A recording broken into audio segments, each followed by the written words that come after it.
visualize, even if you think that you don't. And even blind people visualize. I worked with a blind person, and he told me he could see colors and he could see lights.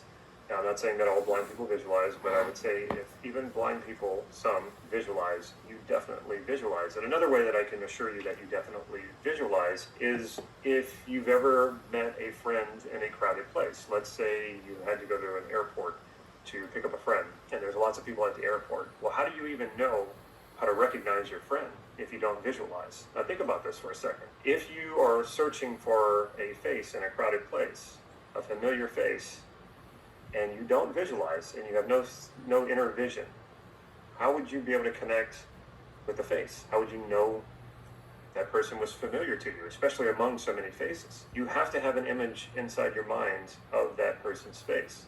And it's probably sort of like a prototypical image. Now, what do I mean by that? Well, it might not be an exact moment when you saw this friend of yours and it, like froze in your mind.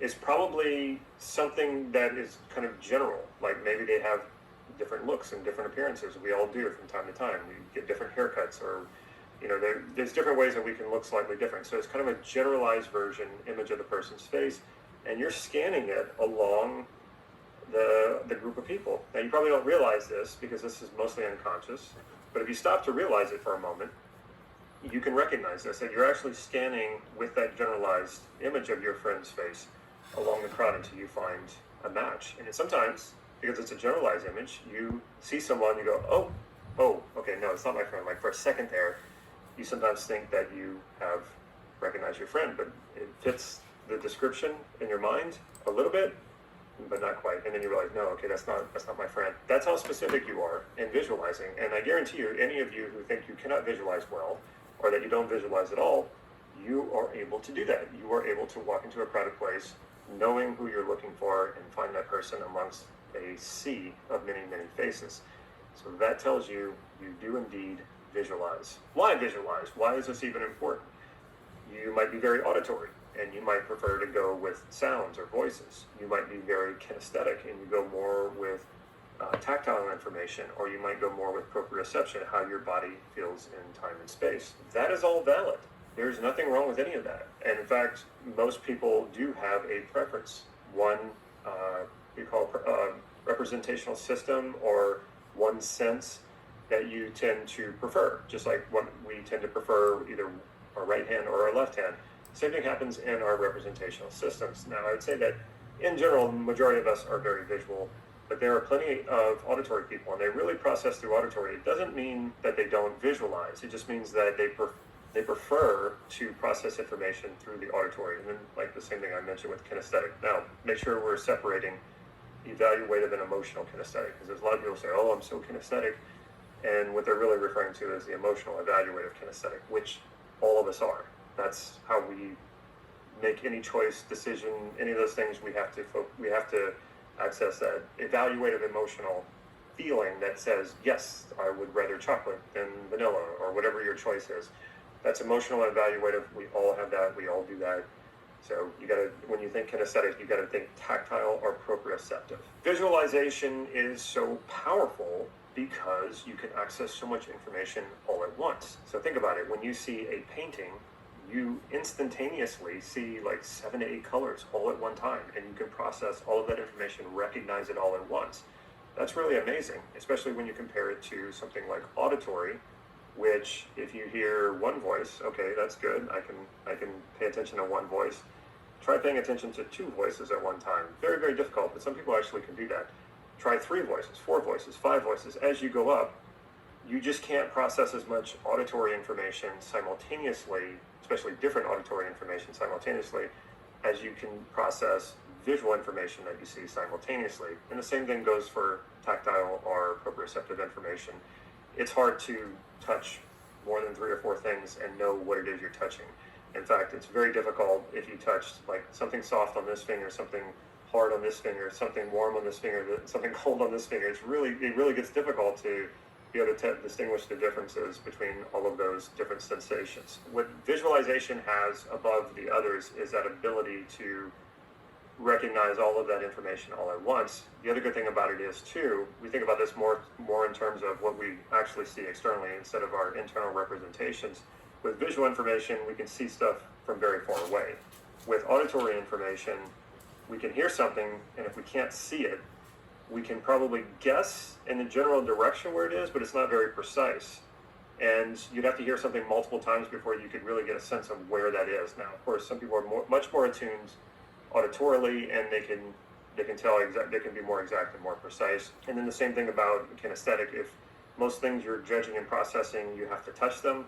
Well, if it's something dangerous and you have to touch it to know that it's dangerous, it's a little too late. So visual is very good at seeing things from quite a distance and being able to judge what you think about something from quite a ways away.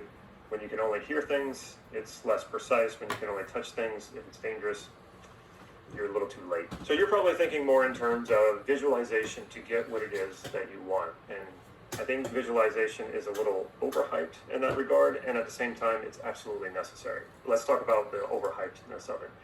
Visualization, as it relates to this law of attraction thing, and the secret and all of that, there's some truth to it, but there's a lot of hype. And just because you visualize something does not mean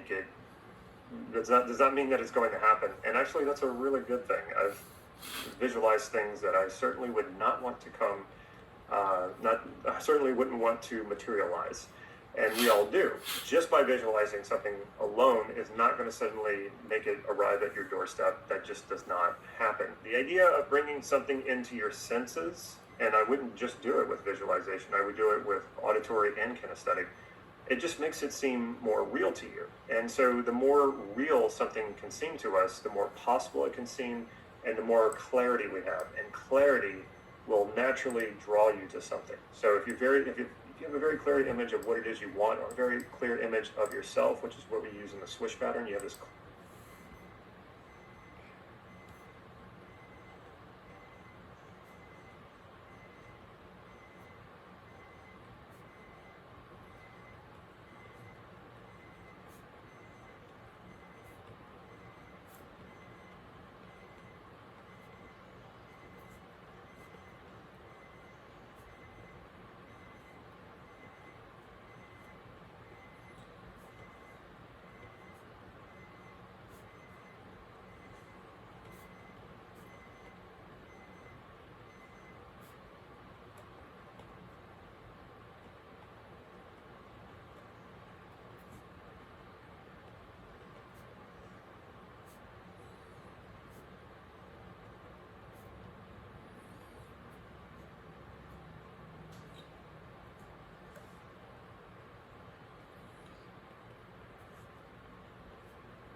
clear image of the ideal self that you want to be. When you have an image like that, you're naturally drawn to it, and you can even feel it in your body when you see something that it can just be an internal representation.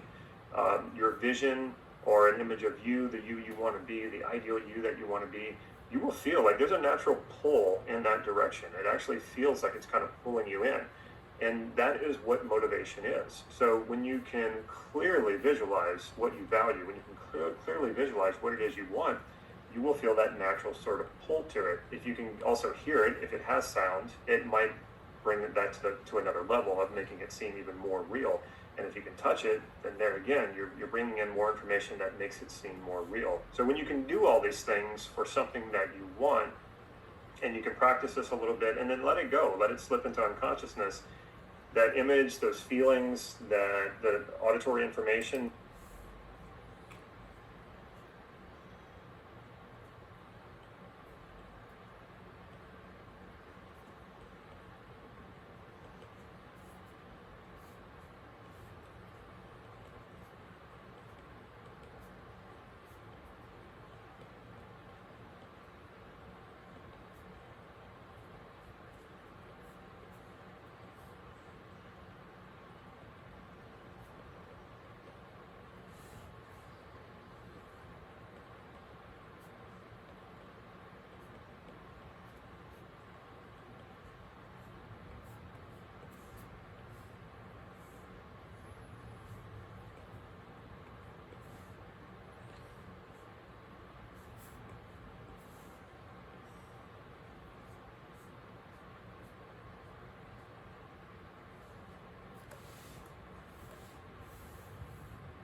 still stays in your unconscious, and it's almost like it acts like a guide, sort of guiding you in that direction because you want it and you know you want it. And so you have that physical information, you have that.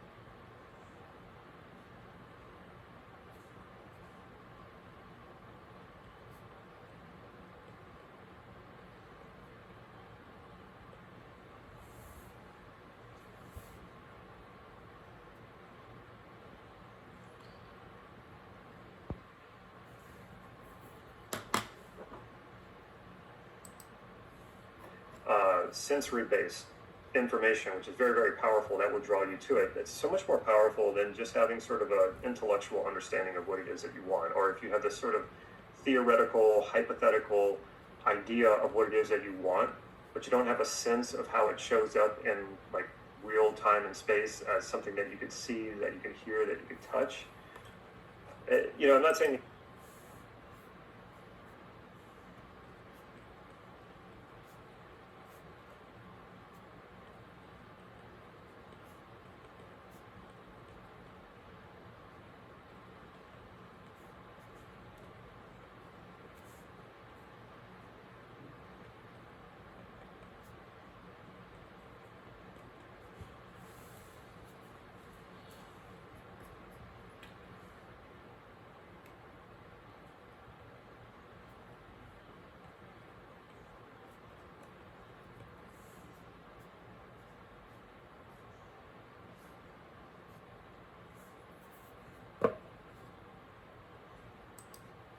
you can't get it. It's just, it makes it so much more difficult. So why not bring in these modalities, these sensory-based modalities, and get a real sense of what it is that you want and make it feel real to you? And that seems more possible. We really have to connect dots between where we are now and what it is that we want in order to get it. You can't just theorize about it and hypothesize about it and think that it's going to show up.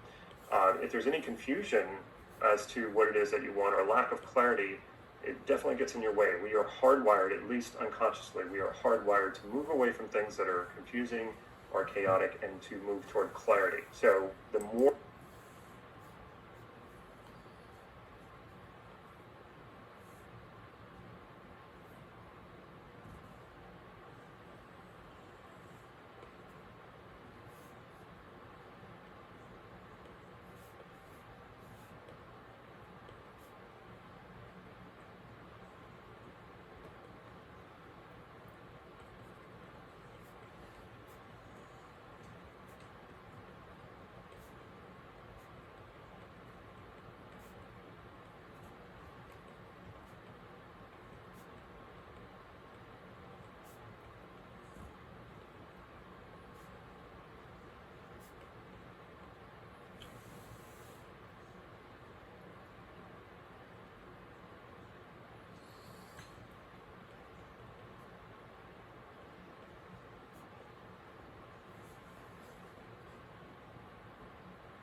that it's going to show up.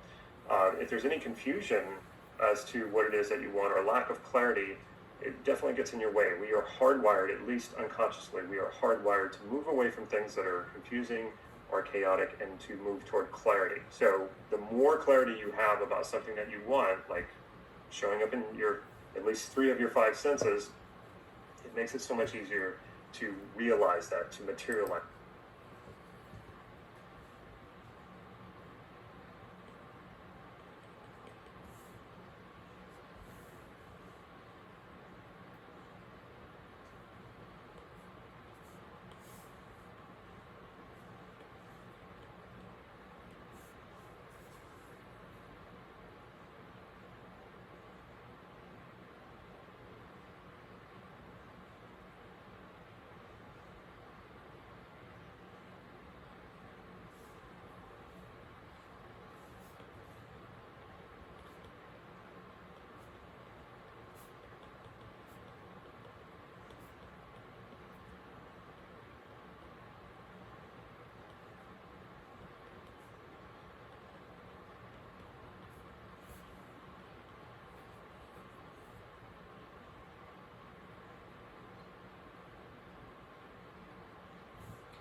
as to what it is that you want, or lack of clarity, it definitely gets in your way. We are hardwired, at least unconsciously, we are hardwired to move away from things that are confusing or chaotic and to move toward clarity. So the more clarity you have about something that you want, like showing up in your at least 3 of your 5 senses, it makes it so much easier to realize that, to materialize that, to manifest it, to make it happen. So what if you're one of those people who you say, okay, I hear everything you're saying, Damon, I agree with you, I must visualize, but I don't have a sense of it.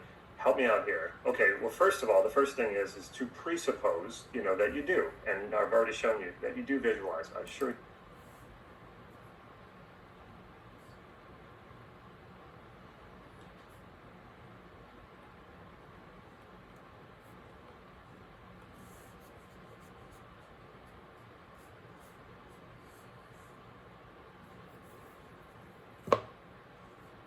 For you do. If you presuppose it, then it makes it a lot easier. So just know it's there, okay? It's like some of those puzzles that you see, you just don't know the answer yet, but the answer is there. The answer is right in front of you. You just haven't found it yet. So think about it that way and just relax. Okay, that's the other thing. If you're too, I got to find this, it's going to be so much harder. So relax. Don't put so much pressure on yourself. Don't stress about it. Breathe, and then just start asking yourself, okay, well, if I were to imagine, if I was to see an image of my mother or my brother or my sister, someone really familiar to you, what would I see? That image is there. It will pop up. And so go with something easy at first. And another thing that you can do to help you visualize is to look up slightly. When you look up, that's where we normally visualize. Very visual.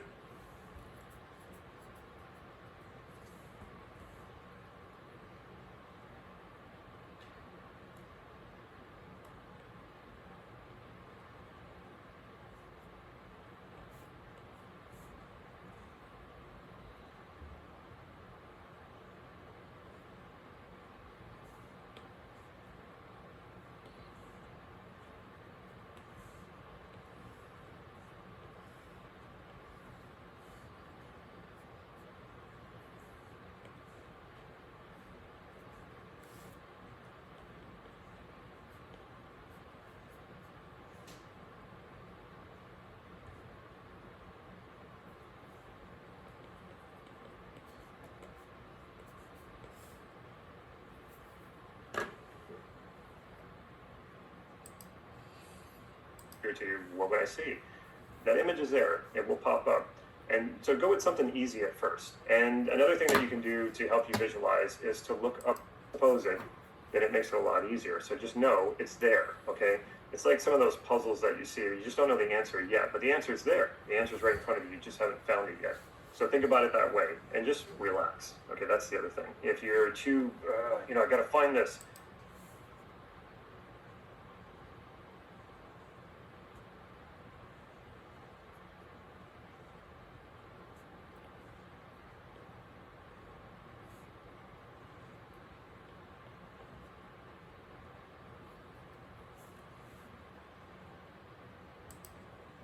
that, to materialize that, to manifest it, to make it happen. So what if you're one of those people who you say, okay, I hear everything you're saying, Damon, I agree with you, I must visualize, but I don't have a sense of it. Help me out here. Okay, well, first of all, the first thing is to presuppose, that you do. And I've already shown you that you do visualize. I assure you, you do. If you presuppose it, then it makes it a lot easier. So just know it's there, okay? It's like some of those puzzles that you see, you just don't know the answer yet, but the answer is there. The answer is right in front of you. You just haven't found it yet. So think about it that way and just relax. Okay, that's the other thing. If you're too, I got to find this, it's going to be so much harder. So relax. Don't put so much pressure on yourself. Don't stress about it.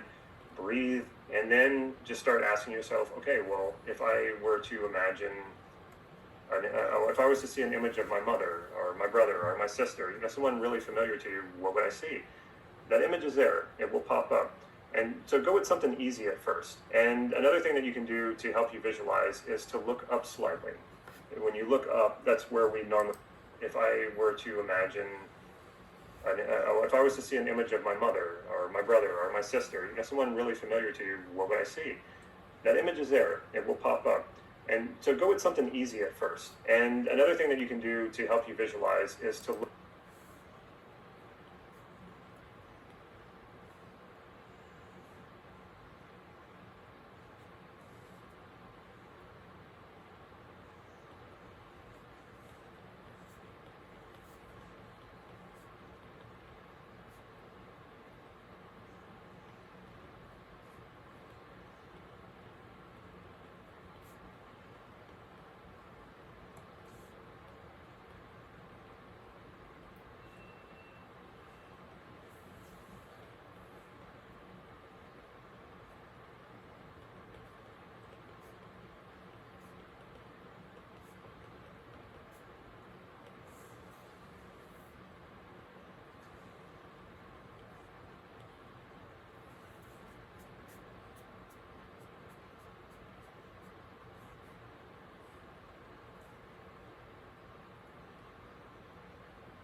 look up slightly.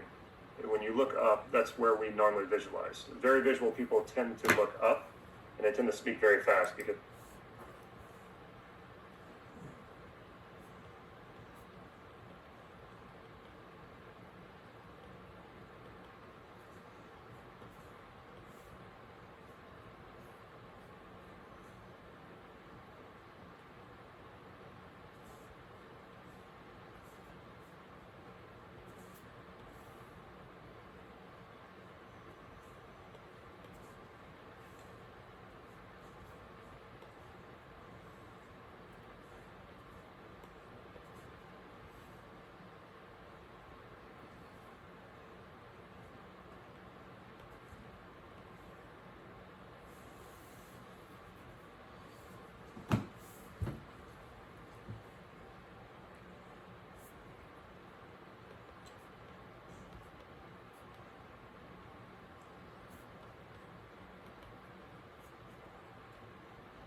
they're trying to keep up with their images. So if you look up slightly and you breathe, but make sure you breathe more into your chest, not into your stomach. Breathe into your chest, breathe a little more shallow, maybe slightly more rapidly, and that will make it easier for you to visualize. So make sure you keep your head slightly up, your eyes slightly up.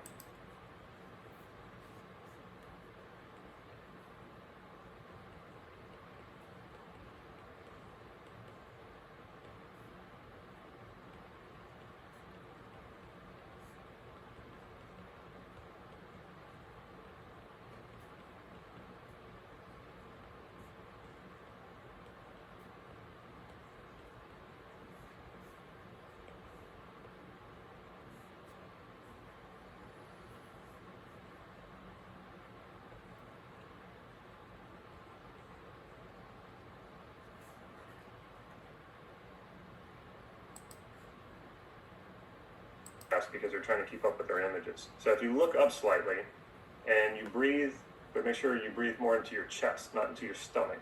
Breathe into your chest, breathe a little more shallow, maybe slightly more rapidly, and that will make it easier for you to visualize. So make sure you keep your head slightly up, your eyes slightly up, and do it that way. Now here's the other thing too. I consider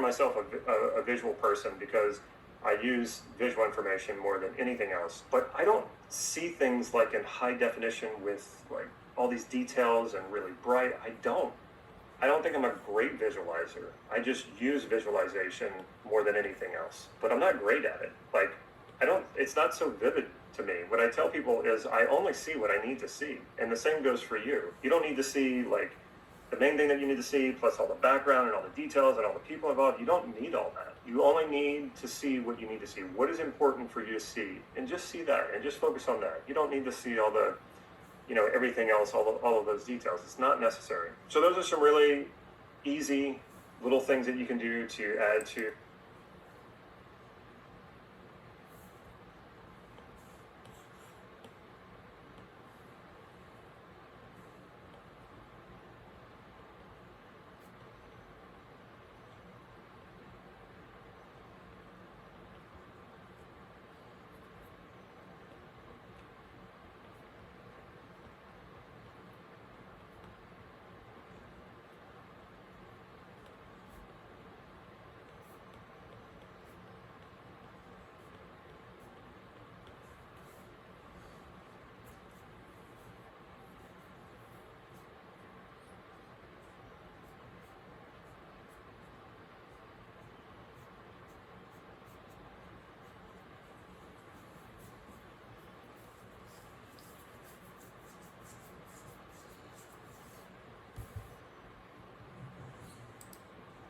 to visualization, I think the biggest part for most people is just relaxing and just not putting all the stress on themselves, and to just know that the images are there, they're there, just relax into it. And once you can access, easy things like people you're familiar with, like familiar faces, then start going to the more, the creative, creating the visualization based on your values of what it is that you want, like really creating that vision. And it doesn't need to be detailed. In fact, I would recommend that your visions are not very detailed. I think it's better when they're kind of vague, because they can sort of fit any situation that you step into. And we also don't know what the future holds.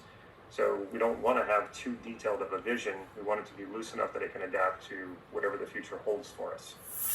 So if you want to take this deeper and you want to see how visualization combined with an NLP process can be super powerful, then you will want to learn the swish pattern. Now, I've done multiple videos on the swish pattern. I have also included a link in the description right here down below. If you click that link, you will get access to a PDF of instructions, free instructions on how to do the swish pattern. And of course, you can check out my videos on the swish pattern, which I'll also link down here as well. Combine that PDF with the instructions that I give in the videos and create an awesome ideal self image, and you'll really understand how powerful visualization can be. So check that out. If you like this video, make sure you give it a thumbs up, and if you haven't already, make sure you click that subscribe button and click the bell so you'll be notified when I put new videos out, which tends to be every Wednesday and every Saturday, but not always. And last but not least, if you can think of a friend or a family member who would benefit from this video, make sure you share it with them. Take care. Drink water that is naturally filtered through this mountain for 15 years. That's almost as long as I've been alive.